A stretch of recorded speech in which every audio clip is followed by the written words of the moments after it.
Hello all, welcome to another Enterprise review. With me as always is Vance Major. How are you doing this evening? Oh, I'm here, my friend. I'm here. How are you? Not too bad, not too bad. So today we watched Star Trek Enterprise Minefield. What were your initial thoughts? Well, my mind exploded, my friend. Yeah, good thing that mine didn't till the end. Oh, my goodness. No, I actually enjoyed this one. This was I felt that this was probably one of the highlights of the earlier season too. And one of the better Enterprise episodes going in those first two seasons of Enterprise. To me, I enjoyed this episode. I thought it was really good. The fact this is the first time we actually see the Romulans on screen in Enterprise, it was great. I loved it. The Romulans felt like a menacing threat. I wish we had seen more. Yeah, the episode itself was it was good. There was some character development between the captain and his armory officer, which is always good. And it showed Archer's unwavering, he's going to do things his way and not lose anyone if he can help it. Aspects to him. It also showed his when something goes wrong, he's usually the first one to go, oh, well, I'm going. Which is such a contrast to like TNG when it would, Picard would have been left on the bridge. It would have been somebody else going out there. Well, it shows a good reason for why Kirk was like, dude, I'm on it. I got it. Yeah. It kind of paves the way for that type of mentality for why that's acceptable. And it's understandable, that kind of cowboy diplomacy, as Spock would put it. I liked how they tried to give Reed a little bit of something to do, because up to this point, Reed is kind of a bland character. And an afterthought. Yeah, except for the only time I think he really stood out was the episode of when him and Trip are in the shuttlecraft. Yeah, and they're about to die, which is ironically enough a highlight episode of mine. I really like that episode, even though that's kind of a bottle episode. For Vance Major to like an episode involving their armory officer, he has to be almost dead. Well, this one I don't. I like this episode, but I don't like Reed in this one. I really find him annoying. I loved the other one, but I like it because of Trip. I don't like Reed in that per se, but I tolerate him. And I don't like Reed in this one because I find him very off-putting. I don't really like the character in general, and when I do like him, it's in small doses. And it's not that I don't like the actor, because I do. I like the actor. Dominic Keating is a great actor. I find the character very. I don't know. He rubs me the wrong way. The breakfast part where it's uncomfortable for all the wrong reasons. It's not believable to me. It's like, look, this is a guy you've been in combat with. This is a guy you've been, I just don't believe it. Almost like with Hoshi, how you've been in space for over a year now. How can you still be this, squeamish to some of this stuff? Like, I just don't buy some of the naiveness to her character. I just don't buy some of it. Well, with Reed, I kind of understand because he's by the book, and you unfortunately especially if you're into like World War II movies or stuff like that, you always have that one commander or the one service member who's used to that kind of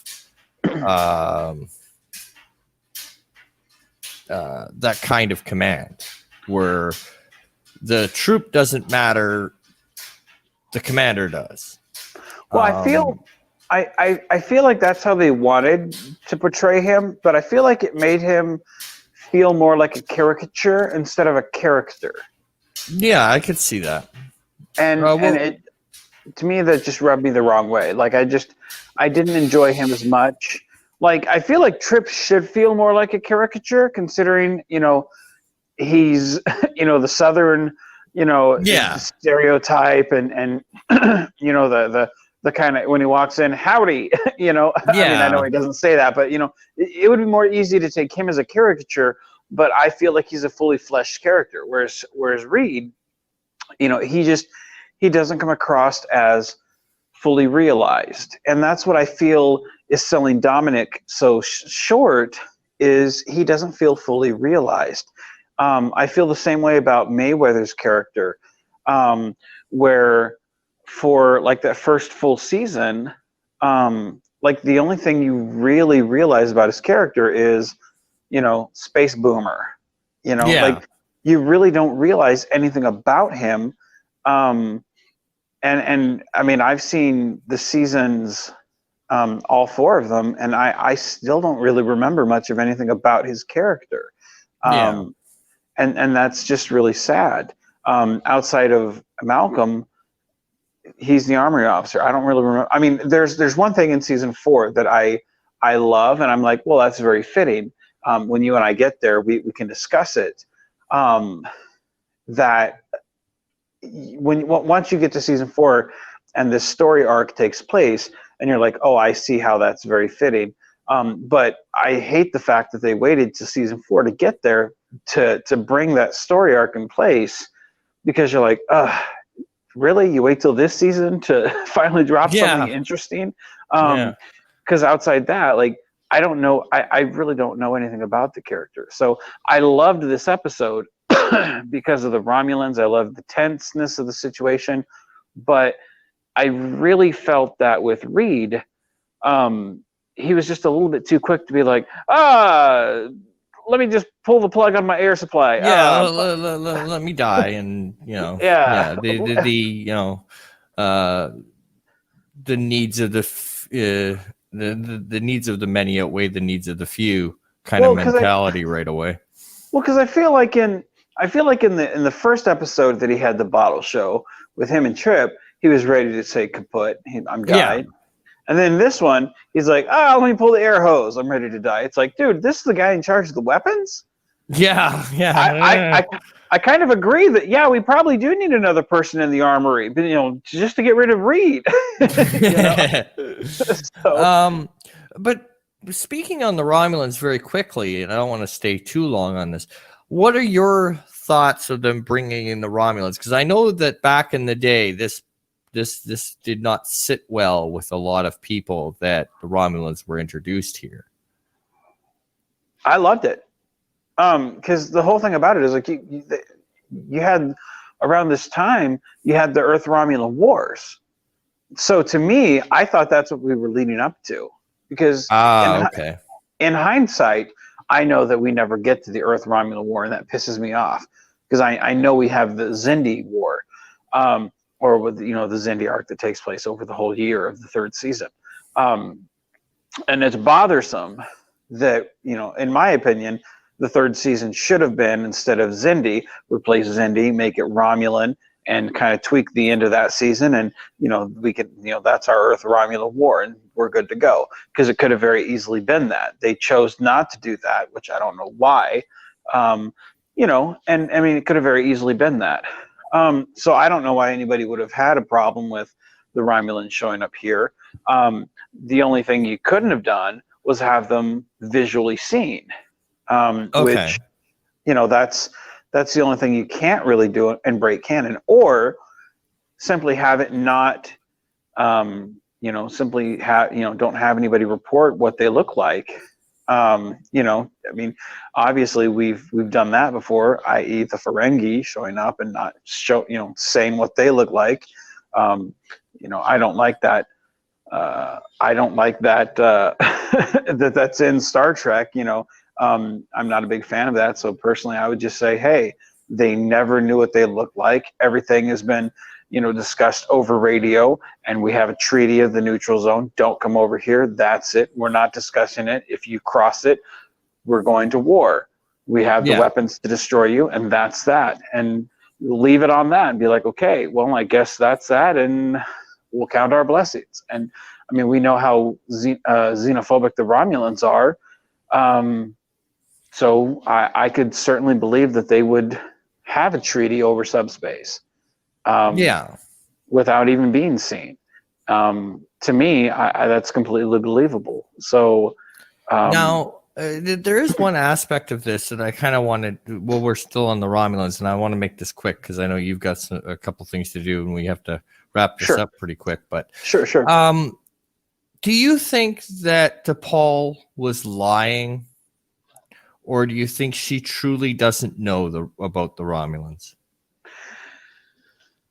Because she says in this episode that the Vulcans have never made contact with the Romulans. She says it in the episode. Now, do you think she was lying, or do you think she truly doesn't know? I at this point, I don't think T'Pol would lie. I think if they I think the Vulcans have. I don't think they've informed her, and I think they would have informed her. I think she would be on the know. So I think she would have informed Jonathan Archer and been like, hey, this is what's going on. At least she would have pulled Jonathan to the side and been like, hey, bub, this is what's stirring the Kool-Aid in this department. So I don't think that's what's going on. I think she generally is in the dark. Because ultimately that's who the Romulans are. I mean, you got to remember the Romulans left, what was it, like 1,500 years ago or something like that? So they left a long time ago, and they've been xenophobic ever since. So the fact that this group of aliens, 1,500 years ago, pop up and have been doing their own thing, and then they're now a galactic empire, and you have no idea who they are, because what's the difference between the Romulans versus any other generic named alien? You wouldn't know who they are because you never have seen them until they show up on screen. Oh, that's a Romulan? You don't know if they're a Romulan or a Telosian or a Ferengi or a Babylonian or what's to say what they look like until you actually see them. So I don't think she's lying at all. Now, do you think that because I think they did it right here in the sense that they did not show the Romulans. Right. And I think that would have been a very big temptation to have the Romulans come up on the screen for the reaction of T'Pol. Right. That would have had to have been like somebody in the back going, this is going to be great, guys. Just look at the shock on her face as she sees the Romulans. That was one of the things right? That would have been one of that was one of the things Enterprise did right, is at least here. They held off for shock value. They didn't do that. And for all the things Enterprise did wrong, and I think you and I and Captain Trek, like, we do a pretty decent job of calling a spade. Like, if something's bullshit, we're like, nope, fuck that. We don't like it. And if it's good, we also call it fair. Like, we're not one of those people that, we get sponsored by some of the stuff and we're like, oh, it's good stuff, guys. Drink your Ovaltine. We don't. Exactly. Product placement, people. Product placement. Right. If something's horseshit, we're like, nah, it's not any good. Or at least if that's our opinion. But I think they did a really good job of holding back, and even to the point of, we want to see the Romulans, and they don't give it to us. And it's kind of like in. For those who are wrestling fans, back in the day with Stone Cold Steve Austin, when he was going and he was trying to get the championship belt, and they just wouldn't give it to him, and he kept going and kept going and kept going, and just as he was about to get it, damn it, he didn't get it yet again.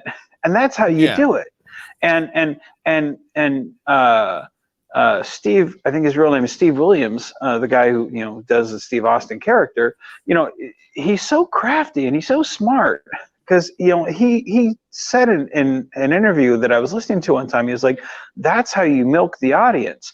You keep going and don't give yourself the belt, because that doesn't tell the interesting story. What tells the interesting story is you keep going, and then you keep going for the belt, and you almost get it, and then you don't, and you keep going for it, and you almost and that's what hooks the audience. It's like when they WCW. I mean, the payoff sucked.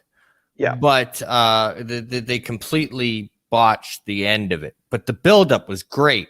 It was the year they kept Sting off TV. Yeah, the Sting Hogan Starrcade '97. Yeah, it was great. Because he didn't wrestle. He'd just show up from time to time. With the Vulture up in the rafters. Right. And they held it off, and they held it off, and they held it off, and they held it. It's unfortunate that they completely that angle right to hell. Yeah. But at the end, but the buildup was good. And that's exactly what they did here. Like you want to see the Romulan, you want so bad, you're like, oh, let's see, and they don't give it to you, and you're like, I mean, you see the ship, you see it cloak, it appears, they fire a couple times, they're like, dude, and then they're slowly creeping on you, and then zoop goes to warp, and you're like, man, and they give you no, and it's the look of the old TOS, the balance of terror, the Romulan bird of prey, but it's the green that we know from the Romulan warbird. So it's the familiar next gen color, but it's the classic TOS look. So I mean, it's fresh, but it's familiar. I mean, it just looks cool. And I loved it. So let's wrap this sucker up. Your final thoughts and grade.